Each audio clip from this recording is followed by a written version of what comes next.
Hi, I'm Chaplain Brandon Moore. I want to welcome you to my home and the home of some of my friends, Chaplain Corps and Army leaders, and some very special guests who want to encourage you by sharing their stories. They open up about their lives and the difficulties that they've faced. We'll follow them through moments of uncertainty and see how they've grown together through adversity. Let's begin our journey.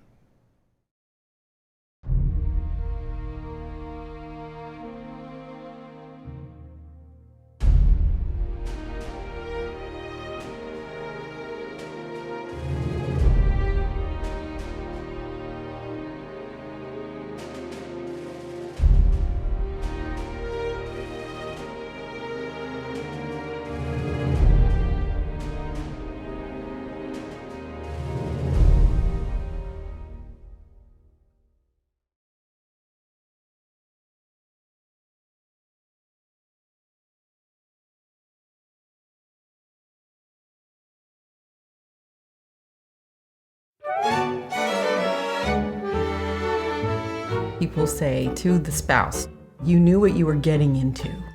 And I will tell you the truth, you don't know. You don't know what you're getting into when you marry a service member. What happens is you fall in love with this service member and then you're introduced to a life that, and I'm an Army brat, so I know the life. She told me she never wanted civilian life. anything to do with me. I didn't want to have anything to do with soldiers. That was our real introduction almost.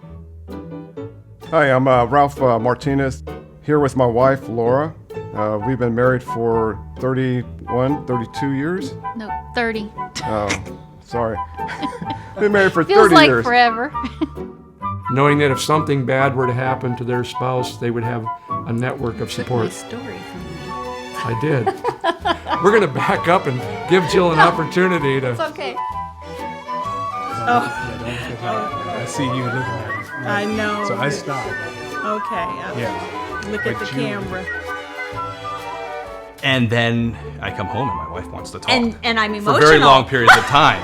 And That's true, I could not. I had such a hard time dealing with that.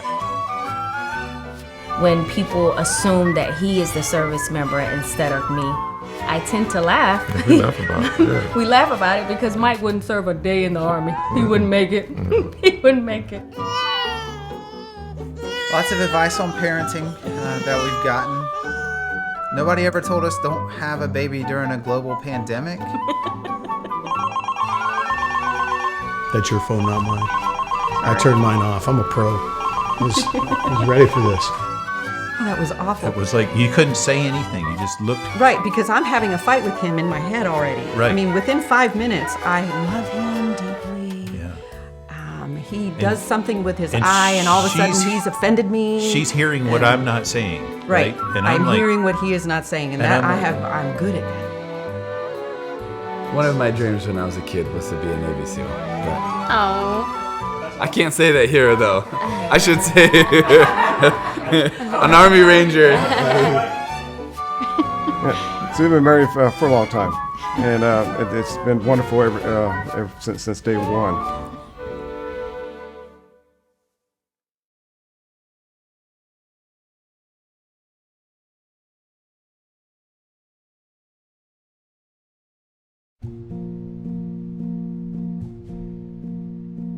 Well, I think our journey started 42 years ago with a real strong sense of calling in both of our lives, that we knew that we were called as a couple into ministry, but specifically ministry in the military chaplaincy in the Army.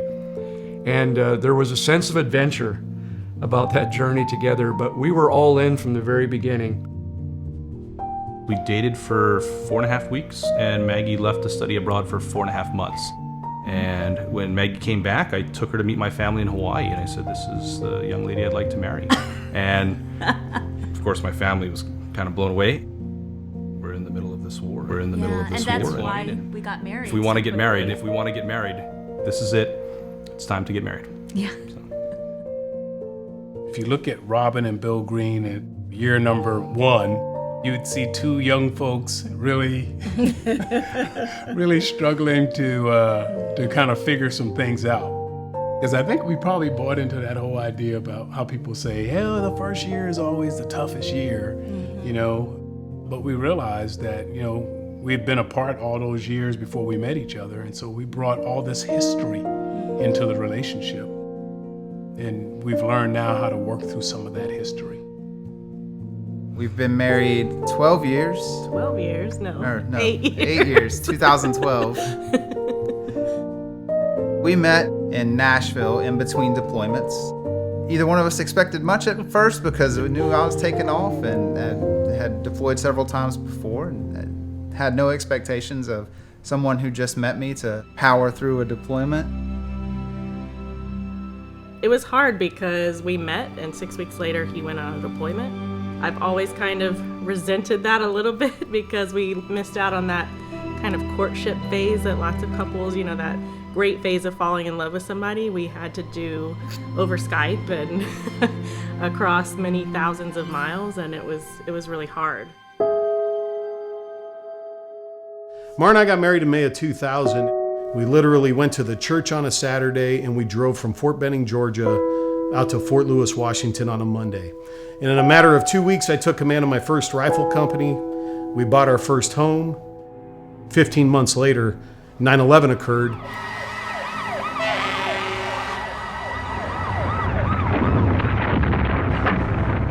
Our marriage has largely been defined by its war.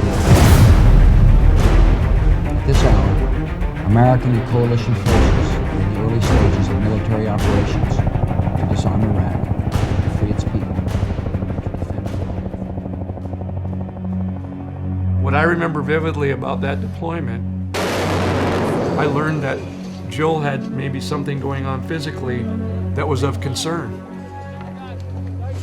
To not be able to communicate and talk and knowing that your wife could have something that, could be not good was just overwhelming. I had a follow-up appointment for a mammogram. And so I went in that day just thinking, oh, they're just gonna look at it and go, oh, yeah, you're fine. And of course they didn't. That was horrifying in that moment. And I was emotionally overdone. It was terrifying because I didn't know if he was gonna come back. I didn't know what was gonna happen to me, and I didn't want my kids to be left without a mom or a dad. And I had to really dig deep and say, God, now what?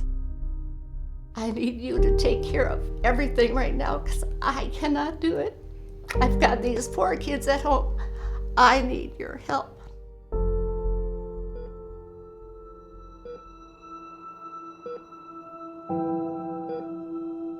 JP was born at Fort Lewis. Pat was deployed. He was having issues in utero, and I was seeing specialists.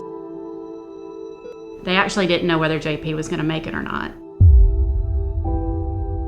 So I'm in Afghanistan in 2002, and someone calls and says, your wife just went into labor. It's about as nervous as I've ever been in a combat environment.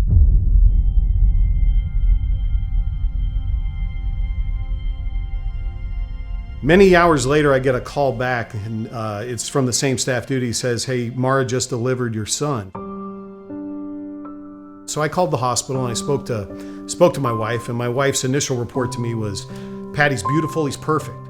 And I said, thank you, Jesus. It was an amazing little quasi-miracle, or so we thought. And then the doctors went and inspected him. After Mara woke up from a nap, they started laying out the host of challenges JP was going to have. Our son spent the first 30 days of his life in the neonatal ICU unit.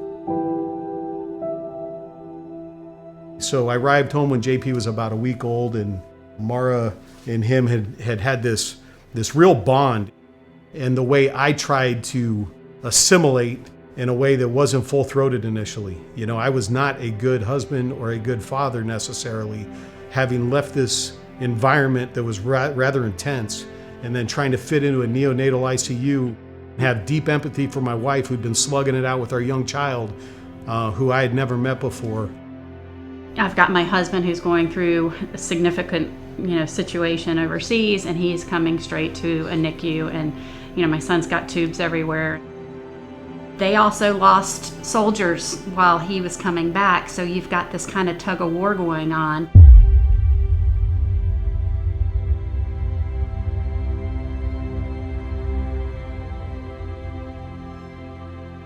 That was a hard moment, you know, and so there are things in life when you don't realize it. We were being prepared and developed, and we were growing in our marriage, and so we were very intentional about our time. You know, trauma isn't always getting shot at. Be traumatized by a number of things, by what you see, by what's thrown at you in life. Today, ISIS under assault on two fronts. Security forces have secured the southern end.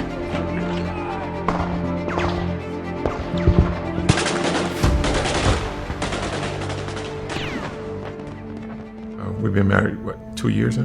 We've been married 2 years now, and we got married in 2018, April 25th, and I have been serving for the past 15 years.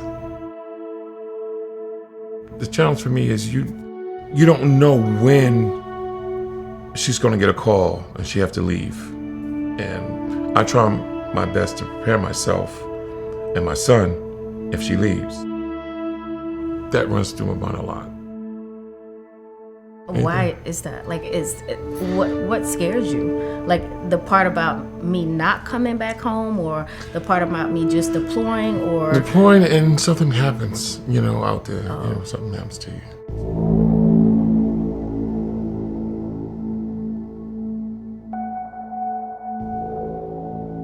We've been married for, that's kind of complicated. We were first married in September of 1993.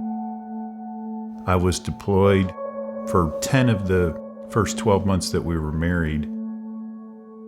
His deployment schedule was, he was gone. Short but frequent. Right, gone 3 months, home 6 months. During the 6 months he's home, he's off training. And you hear a lot of people say to the spouse, to the wife, you knew what you were getting into when you married this fella. But it's a shock and surprise. It's like a campaign of shock and awe to the wife. The day I graduated Ranger School, Carmen asked me for a divorce. That was shocking, but we ended up getting a divorce, and we treated each other horribly. Pretty bad for about it was horrible. The majority of that year that we weren't together. If you let it, a career in the Army can ruin a marriage. We learned probably not soon enough that alcohol, it absolutely hinders building a marriage. I jokingly say I used to go for high score on blood alcohol content. If there was a bottle, it was empty. What we realized was that these are competing against our priorities, you know.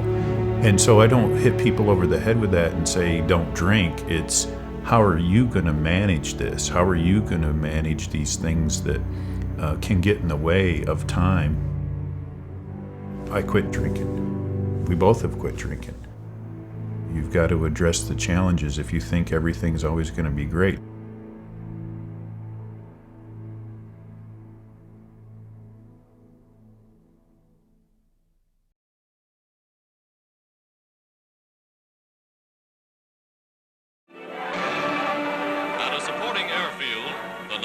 United States Fighter Squadron, attached to the 8th Army, is composed entirely of Negro pilots, veterans of 236 missions in Africa. I think probably two things have really galvanized my feeling about the military is, number one, my dad. He wanted to serve the country, and he enlisted. He did it at a time when it wasn't easy for African Americans. He wanted to be an airman, and it was segregated in 1944. So he ended up going in a unit called the Tuskegee Airmen. And then you think about what Jesus said in the Bible, you know, that a real testimony is someone who would lay down their life for a friend. Many of us would do that maybe for a really good friend, but who's going to lay down their life for just anybody? Who's going to lay down their life for their country? And that's what these guys do, men and women. Every single day, they're prepared to do that. And when you think about that, you have to have admiration. What a huge surprise for U.S. Army Ranger Romy Camargo. That was awesome. A super fan of Tim Tebow. I couldn't believe it. I was like, wow, you know. When Tebow read about what Camargo had endured, getting shot in the neck and being left a quadriplegic during a combat mission in Afghanistan, he wanted to meet the wounded warrior. He's a real true life hero, so it's very special to have the chance to hang out with him. My earliest memories as a young boy at an age of 4, 5, and 6, when I would get to watch a John Wayne movie, a Davy Crockett movie, World War II movie. What would stand out to me as a young boy were the heroes and honor. Ever since I was a boy, it's just, you know it matters. And I just am so grateful for the heroes that have gone before us. In my life, I've been blessed with some highs that not a lot of people can relate to, but I've gone through a lot of lows that a lot of people can relate to. And I'll tell you what, the highs gave me a platform, but the lows gave me way more of a testimony. I learned so much more from the low points in my life than I ever could have in the high points in my life, because it was testing my faith and it was building endurance, and it was also a piece of the testimony of, yeah, I've gotten to do some really cool things, but way more of the world could relate to when I've been cut or I've been traded, or they told me I'm not good enough or you can't do what you want to do, or these other things that I've gone through. It's built so much in me that I'm grateful now. I couldn't say that in the time, but I'm grateful now that I had the chance to go through that.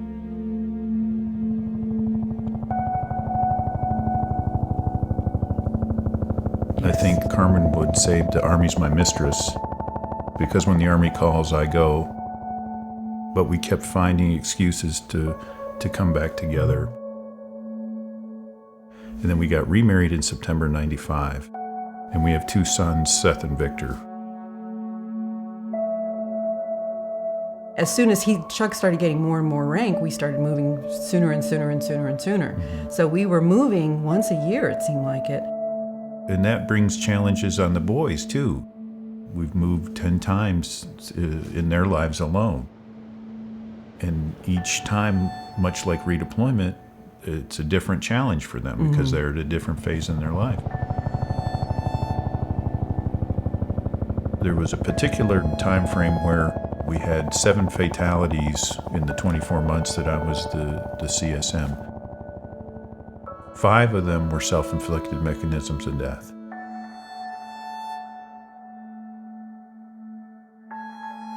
We forget that these little children's ears work so much better. They take in stuff that we have no idea of. So they're exposed to this. You know, raising them in a Christian household, they know what death is, but seeing so much of it, we had no idea that it was touching them the way that it was. My youngest thought that suicide was like a virus, that it was catching, and that he may get it, and that he may compulsively do this to himself. I mean, suicide is a touchy subject. No one wants to talk about it. No one wants to deal with it. But it is a part of our lives in the military. And this poor little boy thought that he could catch it. And I had no way. I did not have it in me. I did not have the skills to help my son understand, other than to be his mom and you know, to say, we need to find some help. And I really just undervalued it at first, that I just thought, well, rub some dirt on it, you know, it'll be fine. And then we both realized we have a serious issue here. We have an issue that we need to address as a family, you know. We went to family counseling, you know, and you know, the Army, you know, they give you recognition for hard work and everything. What's not on the,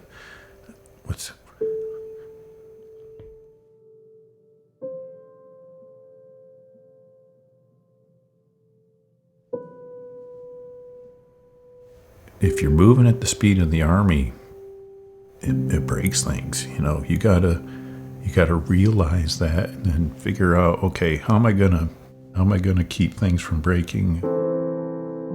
It's a demanding lifestyle.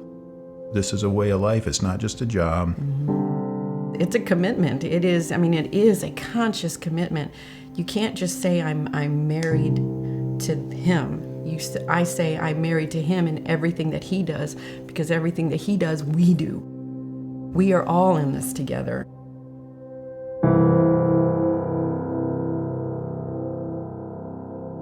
To all the men and women of our armed services and armed forces, we thank you.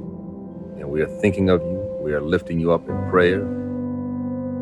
I speak as an Army brat. You know, my father was in the military, so we grew up in a military family. So I know when those men and women and family members put on those uniforms, the family serves as well. And that's real. But just know that we see you, we appreciate you, we need you. We'll get through this as a community and as a society and as a nation and as a world, global community. But it's in no small part to the work that you do on the front lines, whether it's in the reserves or wherever you may be. Just know that we love you, we need you, we support you, and we lift you up in prayer. I just want to do a special shout out to all the armed services, not only here in America, but around the globe. All the sacrifice that you're making for us here in America. And I want to bless you and thank you and know from the bottom of our heart that we're here supporting you all the way around. My brother, Lieutenant Colonel Scott Sorbo, served 23 years in the U.S. Army. So I am a big fan of what the armed forces and all the branches do to keep us safe. God bless you guys, and know that you have full support here back home in America. Thank you.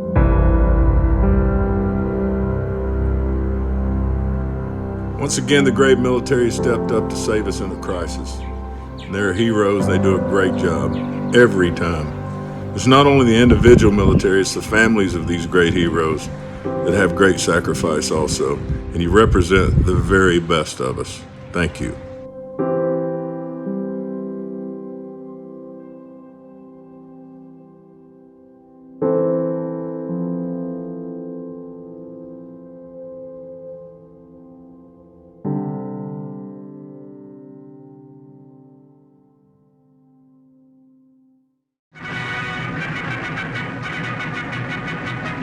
United Nations troops are obliged to fall back on all fronts in the face of attacks by Chinese Reds. When I was 3 years old, we lived on Guam. The Korean War broke out, and my dad was immediately stationed in the war zone, and my mom and I were evacuated within 24 hours. Somebody referred to me as a military dependent. And I said to my mom, what is a dependent? And she said, well, that's a big word for a little hero. Not too many years later, I remember being handed a folded flag and hearing the bugler play taps, and I then understood actually what my mom meant by a hero. It was my mom, because I saw in her tears all the devotion she had made as a military wife to keep the fabric of this country together through raising her child, imbuing in him the kind of values that my father had fought and literally died for. So when people talk to me about military wives, I've said to them many times, you've got it wrong. They're not military wives, they're military heroes. Because there's a fabric to this country. It's the same fabric that's in that flag. It's in the fabric of every warrior's uniform, and in the fabric of the community and the family and the nation that those people build together. So when you see a military father or a military mother or a military child or sibling, husband or wife, just know that they are heroes. And we stand by them every day. Every day. This is the hardest thing. I feel like no matter how many times, because we've done this so many times, 500 something miles. I was trying to be so strong. And then, just like the last 30 seconds was the hardest. This deployment has definitely been a lot tougher than I ever expected. It has a lot to do with it being our first deployment as a family. So yeah, you guys, deployment freaking sucks. When I get home, I just want to just jump on him and do everything with him. Hang in there. You're doing good. There's your baby boy. With my husband being gone for a year, is that worth the time and the money? I mean, no money could ever replace my husband not being here for a year, you know. There's not a day goes by that you think, okay, this is it, this is the end, I need to quit. No, you keep going, and you pray every moment that they're going to come home.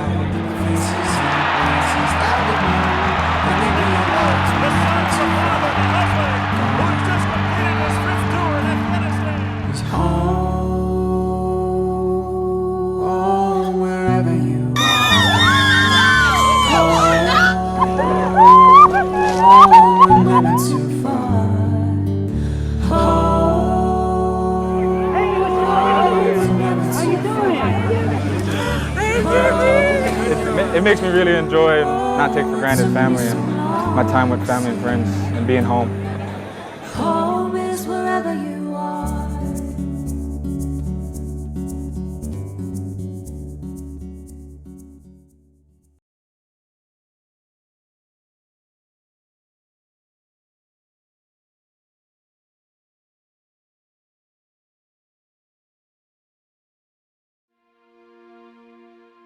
Our family's been through a host of things, and our story isn't unique in the Army. There's many stories like ours, and many people have it so much worse than us. There's a deep humility that you have to have when you're struggling with these things, and perspective's powerful. So for us, when JP was born and I was in Afghanistan, that was a challenge, and I'm not proud of the way that I came back. It was a very difficult transition for me, and my wife forgave me for that. She reminds me of it periodically, for sure, but she certainly forgave me. We've had to learn to have balance, and we've learned that balance is different for every family. What I've learned, and this is kind of what I think my wife would echo, when I'm home, I must be all in. I must be invested. I must give everything I have to the family. Because when I don't, she knows I'm out of balance. And she can live with separation, and she can live with adversity, and she can live with long hours and a lot of duty, and she can live with phone calls at any hour, because she serves too. She has literally given her life for this country just as I have. On the other hand, though, when I am home, she expects me to give everything I got to the family. You got to engage. You got to take some pressure off me. You got to put some time into us, invest in the children, and do the things you can to keep yourself in some balance, so that when you contribute in your marriage, you can give your spouse, and it ain't a 50-50 thing. This is kind of like an all or nothing sort of thing, right? You're either in or you're not. There is no 50-50. Both have to give, and both have to forgive.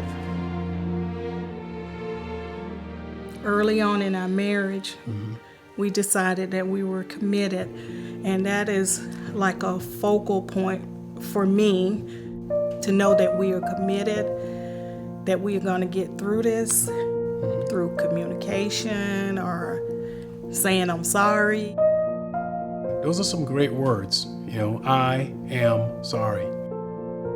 Being able to accept the fact that that person's saying I am sorry to them, and realizing the importance of forgiveness.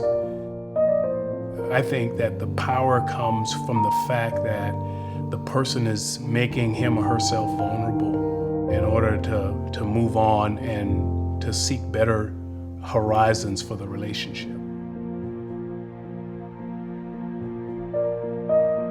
Even though we're married now, we don't want to stop dating. Yeah. That even though she's my wife, I still always want her to be my girlfriend. Even though we've only been married a few months, it was easy to get in all of a sudden a path where you're not doing the same little things you were, and you're like, wait a second, why am I not? Because if I stop doing those things, what that really means is I'm taking her for granted. I'm not getting the flowers as much. I'm not doing the surprises. I'm not writing as many of the notes. And I do means I'm gonna continually do the same things that we did to get to this point. And I think it's a lot more important to say I do every day than to say I'm done because I did.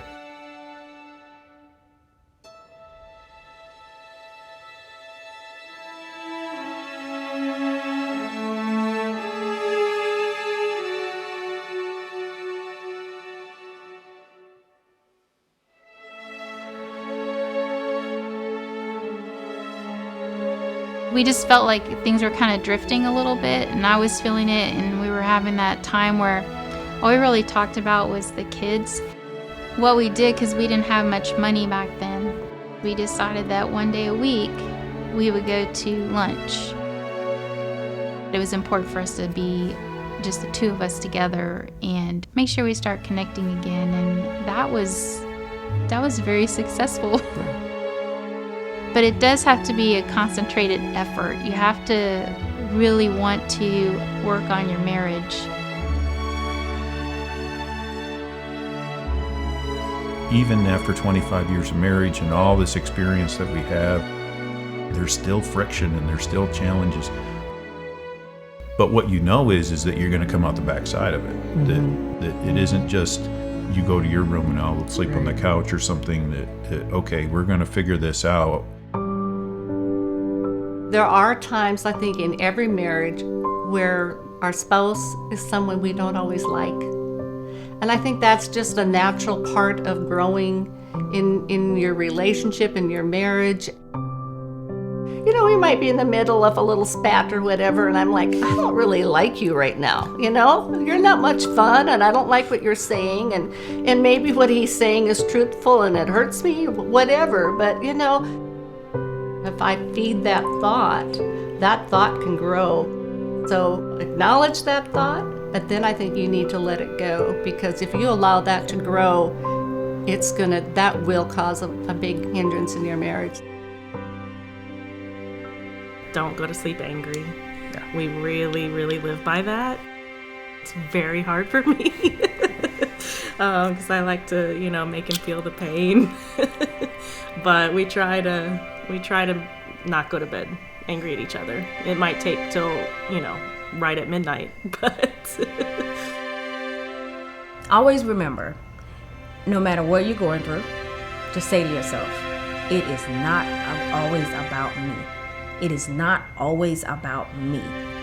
When you do that, you put that other person first, it will diminish whatever issue or problem you're having at that time. No matter how I'm feeling, or my thoughts, or my desires, it's not about me. It's about this person. If that person says you hurt them, and you don't feel like you've hurt them, it's not about you. It's about them. So just, if you focus on someone else and not yourself, you'll see that, you know what? This is easy. I'm making this easy for me. I'm making this easy for us to get along and have a healthy relationship. Just a healthy relationship. You don't have to have the best relationship, but as long as it is healthy, I think that's the best thing. And I have to tell myself that every day, even driving over here. It's not about me. So, and once you do that, it's like the conversation or the issue is over. It's dissolved, I think the things that you love about the other person, it's the yin and yang, if you will. So the things that you love the most in the other person can be the real source of irritation. Absolutely. And if opposites attract, we certainly are attracted. We certainly are opposite.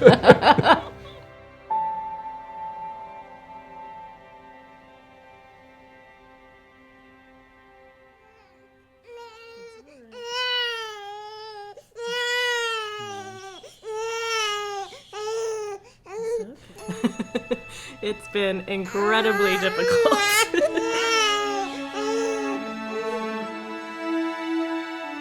As we, get to know the baby, those first 6 to 8 weeks, I thought I was going to die. It was just so hard.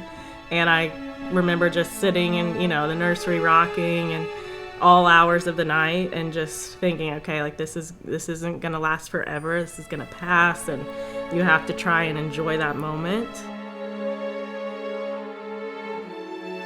There are challenges to raising children. I'd have to say that you have to work on your marriage while you're doing it, right? And that commitment to this core relationship that we have. If we have a strong marriage, then we can have a strong family. And if we don't work on our marriage, then it's going to affect our children. And we often told our kids, I hope this comes out right, in this family system, you are number 2. This is number 1 right here. Because if we're right, if our relationship's right, then you're going to be in a good, safe place.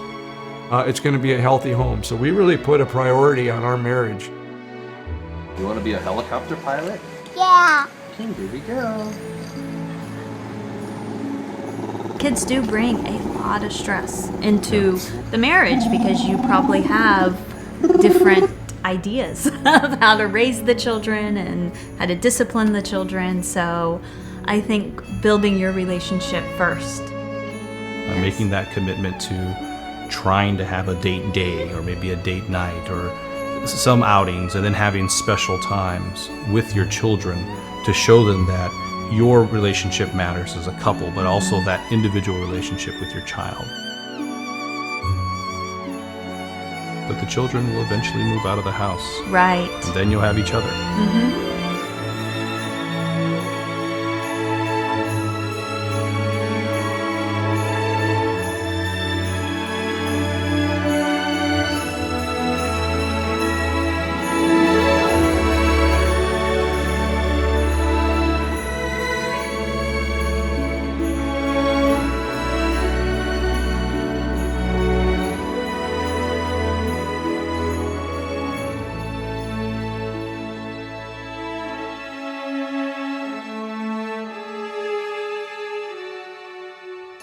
On Father's Day a few days ago, 5 a.m., walk in tired, and he hits me with a smile, and I realized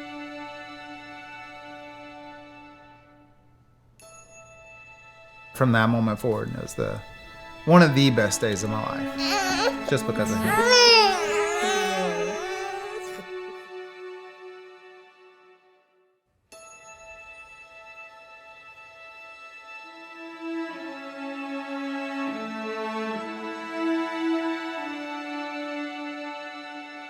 While we make time for all these other things, do we really make time to what we say are our priorities?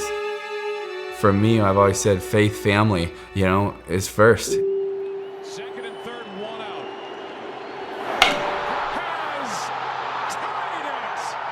For most of the time that we dated and were engaged, Tim was in baseball season and on the road for, weeks at a time. And I've been traveling all around the world for my job, just finding a way to communicate and to connect with one another on a deeper level and on a level that is meaningful, and not just to have a FaceTime, hey, how was your day, but to be able to have good conversations, to, really ask good questions. And we hear that all the time. It's a catchphrase that everyone wants to say, oh, let's have good communication.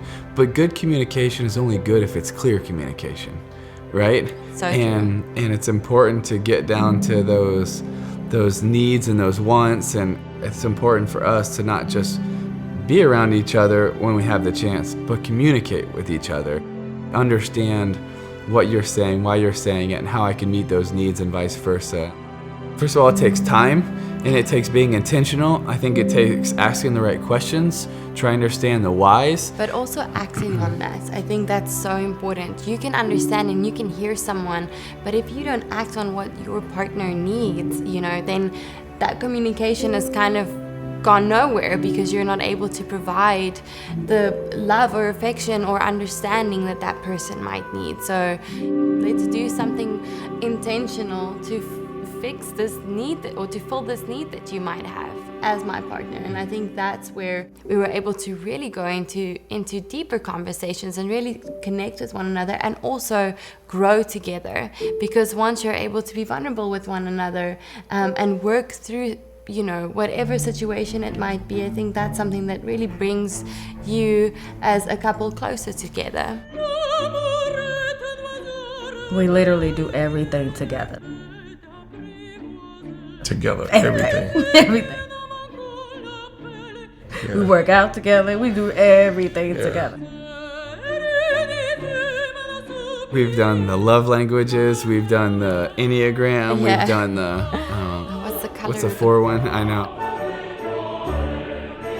It's not one that's an end all be all, but every little bit you learn more. You learn more. You learn more in the highs. You learn more in the lows. You learn more in the silly times. You learn more in the funny times.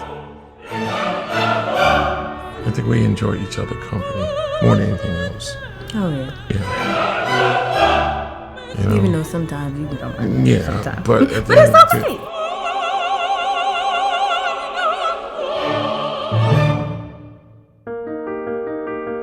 People also adapt and grow and change along the way. So you're also, as a partner, constantly having to keep up, you know, because I don't think the person you met as Demi 2 years ago is exactly the same person I am today. For sure. And vice versa, because you grow and you learn along the way. So I think it's also really important to keep up with that. And then since we've become husband and wife, it's now we're a team, and you're kind of figuring it out on your own, but you're also figuring it out as a team.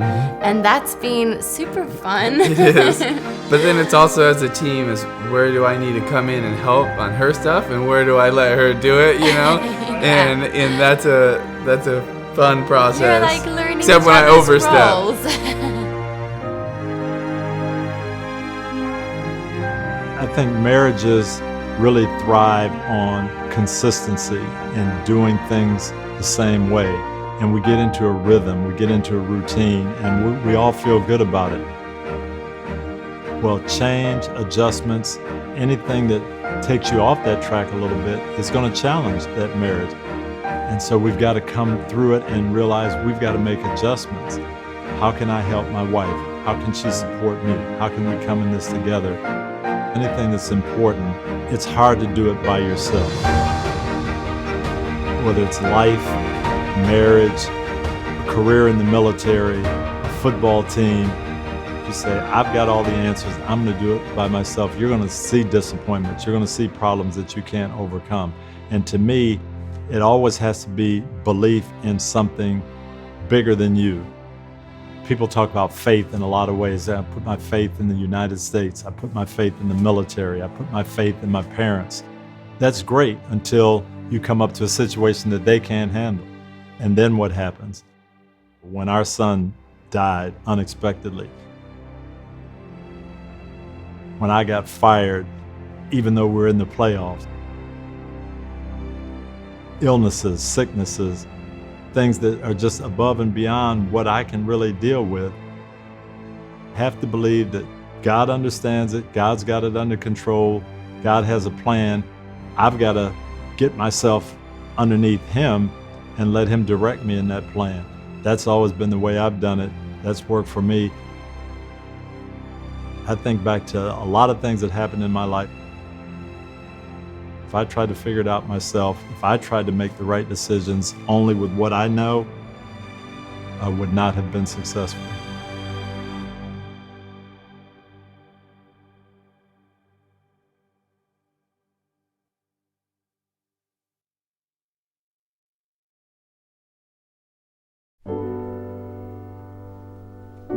You don't go from 0 to 60 in 2 seconds. For us, it's taken 30 some odd years of marriage, 30 some odd years of, learning each other and dealing with adversity. It's not easy being married. Somebody told me at some point, you have to passionately pursue your partner every day. And I think that that's important to remember when, especially in a military marriage, because they may not be with you every day. By design, this lifestyle is hard. Very few people take an oath to support and defend the Constitution, to lay down their life for an idea like we have. That's not a natural act for most people. We approach a lot of things as teammates. We try to keep that mindset. Let's have this conversation together from the get-go versus trying to impose our wants and wishes on the other person. And when I've tried to impose things or she tries to impose things, that's a fantastic way to get into an argument. We enlist soldiers and we re-enlist families. So when we do this together and we're on this journey together, it really does take a degree of resilience. You have to be able to take a blow, a step back. You got to be able to repair yourselves, and you got to be able to return to your mission. Return to your mission in your family, which is loving each other and leading each other, and return to your mission in your organization, which is loving and leading them. rarely are things are as good or as bad as they seem. You're probably somewhere in the middle. While some moments may seem overwhelming, all the times that I've felt that way, when I take a step back and take a deep breath, I realize everything's all right, and we just put one foot in front of the other and work our way through things. Another running play. A dive walks in for the touchdown. Colts have taken the lead for the first time in the AFC Championship game. I think the great thing about adversity is how it does stretch you and cause you to grow. And I always point to not our Super Bowl winning game, but the game before that. We're in the AFC Championship game against New England. They've kind of been the thorn in our side over the years. We finally think this is our chance. What are we going to do? Are we going to say, oh, gee, it's not our day again, we'll never get past this? Or do we buckle down and move forward? Fortunately, our players had that faith. They kept going. They stuck together. Intercepted. Colts are going to the Super Bowl.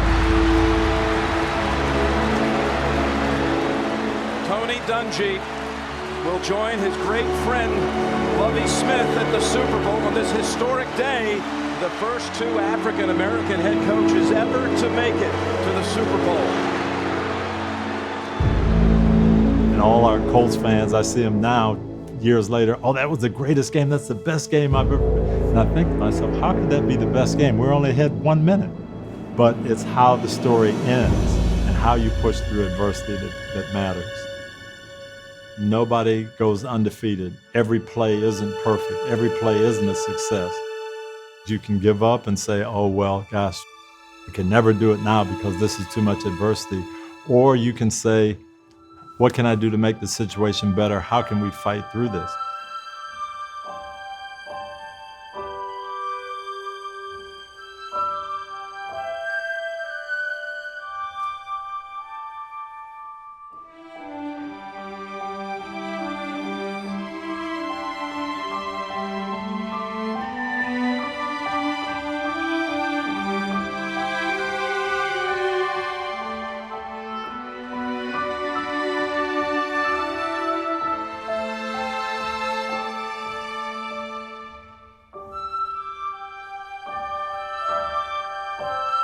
Not to focus about tomorrow or next week, but about today. Making today count and making today special. And finding something in every single day to make that day memorable. Whether it be breakfast in bed or an unexpected note or a good conversation or working out together. Just being present in that day and in that moment and embracing each other. Do not stop having a physical relationship with each other. Don't stop the intimacy. The intimacy is what, well, you thought I was going to go somewhere else. I didn't know where you were going. Yeah, that's good. I got the warning.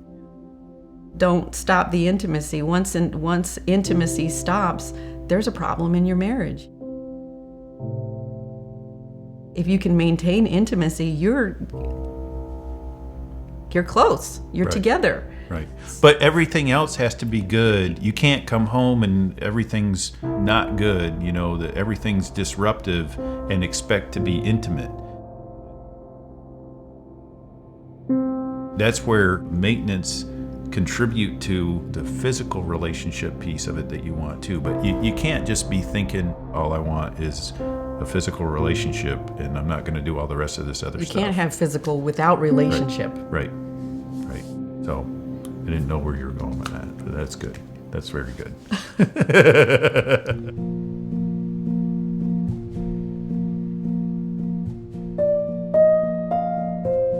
You're going to face challenges. You're going to face separations. You're going to face a plethora of things in your marriage, and they may seem like they are insurmountable. Get the help you need. Reach out to the people that love you, that care for you, and even people that you've not thought of reaching out. So just see what's available. Yeah. How can we work through this? What can change? How can I change?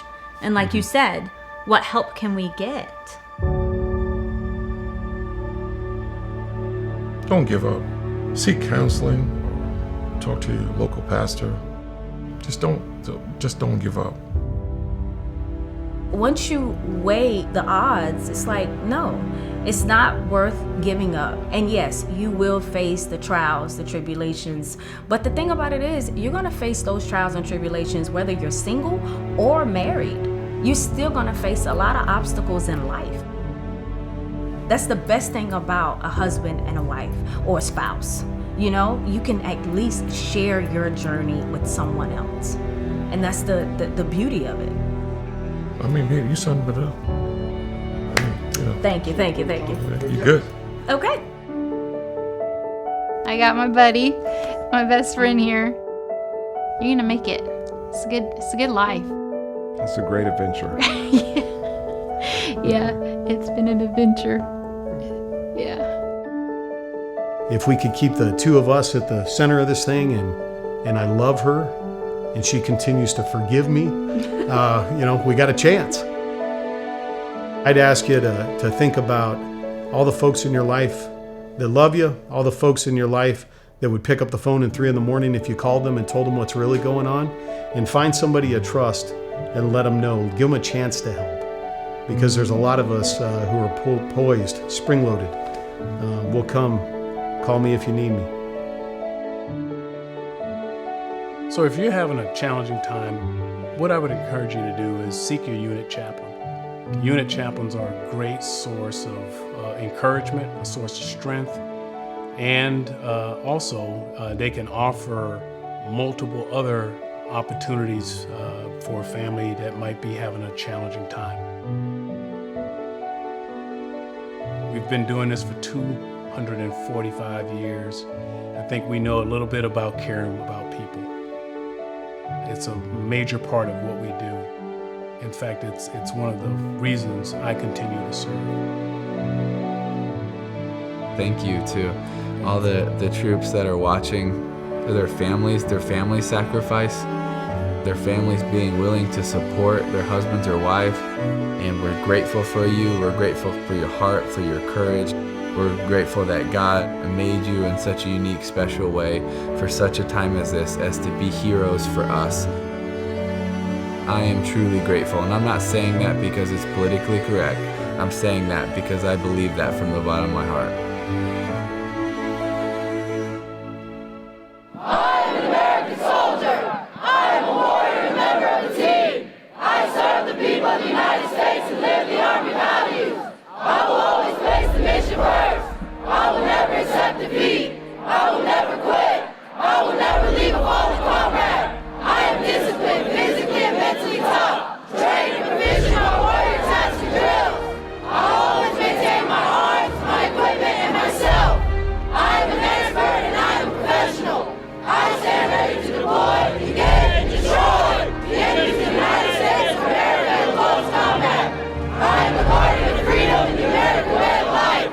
I am an American soldier.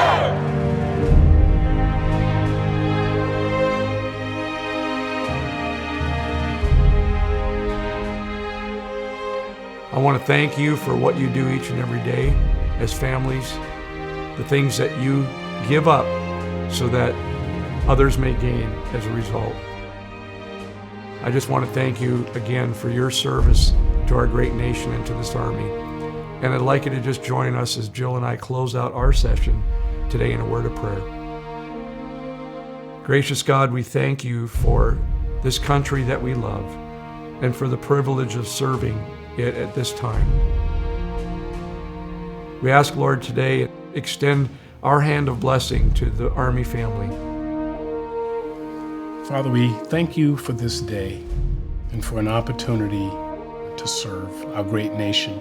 We thank you for the families that are watching from near and far. We pray that you would continue to be with them as you have been with them, O God, down through the ages. I want to pray for safety. I want to pray for your hand of protection over them. But even more than that, I want to pray that they will feel your presence, that they will know that they're not just protecting us, but they're honoring you. We're just so grateful for this opportunity to connect with so many heroes of this beautiful country today, and thank you for putting such an important call on so many of these members' hearts to do something for this country and all the citizens of this country. We pray, Lord, that whatever we might be going through, whatever we might be facing, whatever challenges and adversity might be before us, that you will be there with us, that you will help us to grow together through it, and that you'll strengthen us. Lord, I thank you so much for every single person watching. I pray that you would encourage them, that you would give them fulfillment in what they do. Lord, we are truly grateful for these men and women, for their heart, for their life, for their courage, and for their sacrifice. Lord, that we know that you will maintain your faithfulness to us in time. And so now, Lord, as we face the challenges that life will bring, be with us, be with the Army family, strengthen us, and protect us and keep us in this time. And now, Lord, bless the families that are a part of this great Army. We pray it in your precious and most holy name.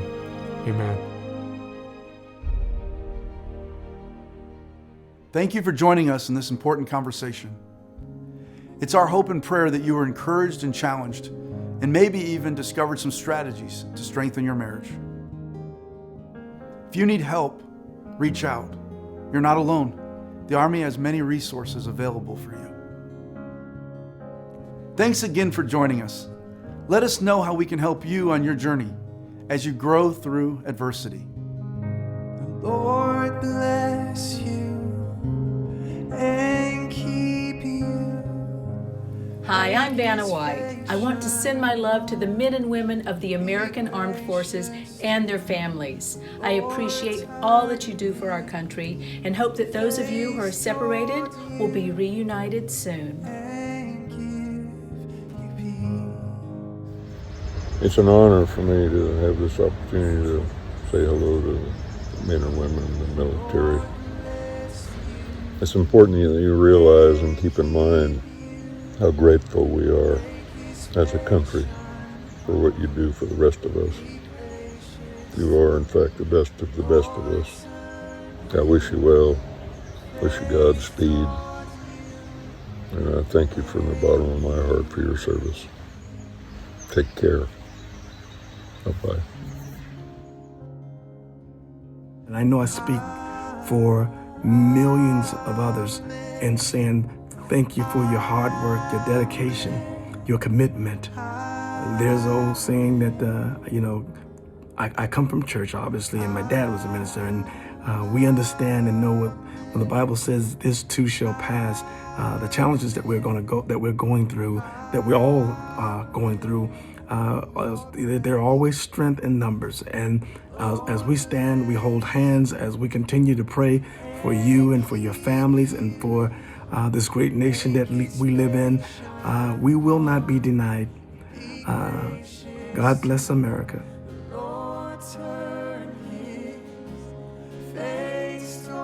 To the men and women of the American Armed Forces and their families, I send you my hope and my encouragement and my thanks for your sacrifice during this difficult time. We live in a great country.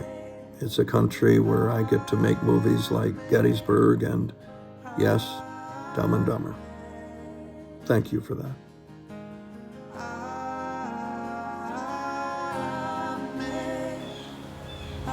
Hi everybody, it's Drew Carey here from The Price is Right. Former Marine reservist. I was a sergeant in the Marine Corps. I think people realize, maybe they don't, what a sacrifice a lot of people have to make when they're in the military. And it's all in service to the country. And it's a big, big responsibility all the time to not let people down and to do the best job you can. And I just want to say that, for me, I really, really appreciate everything you guys do, and your wives and your husbands and your kids. I really hope that you can take time to take care of your mental health, because that's as important as your physical health. Don't let anybody shame you about wanting to take care of your soul and your brain and, your happiness. Because if you can't take care of yourself that way, everything else is affected negatively. Bad mental health puts everyone around you at risk. It makes you do your job less if you're not taking care of your mental health. And it's just one more thing that you're additionally responsible for. You're responsible for your equipment, your body, your mental health, a lot of things to make sure you do your job right. Anyway, I just want to send out some love to you and to thank you for everything you're doing, and please take care of yourself. Just let you know that there's a whole lot of grateful people in this country. There's millions of us, and we really do appreciate everything you do. God bless you. Bye.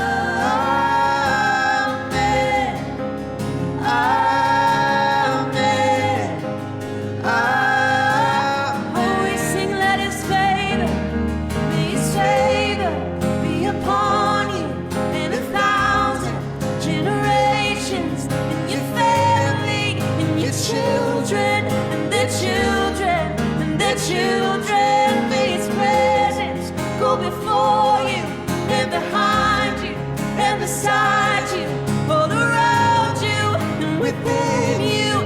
He is with you, He is with you in the morning, in the evening, then you're coming, then you're going, and you're weeping and rejoicing. He is for you, He is for you, He is for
make his face shine upon you and be gracious to you. The Lord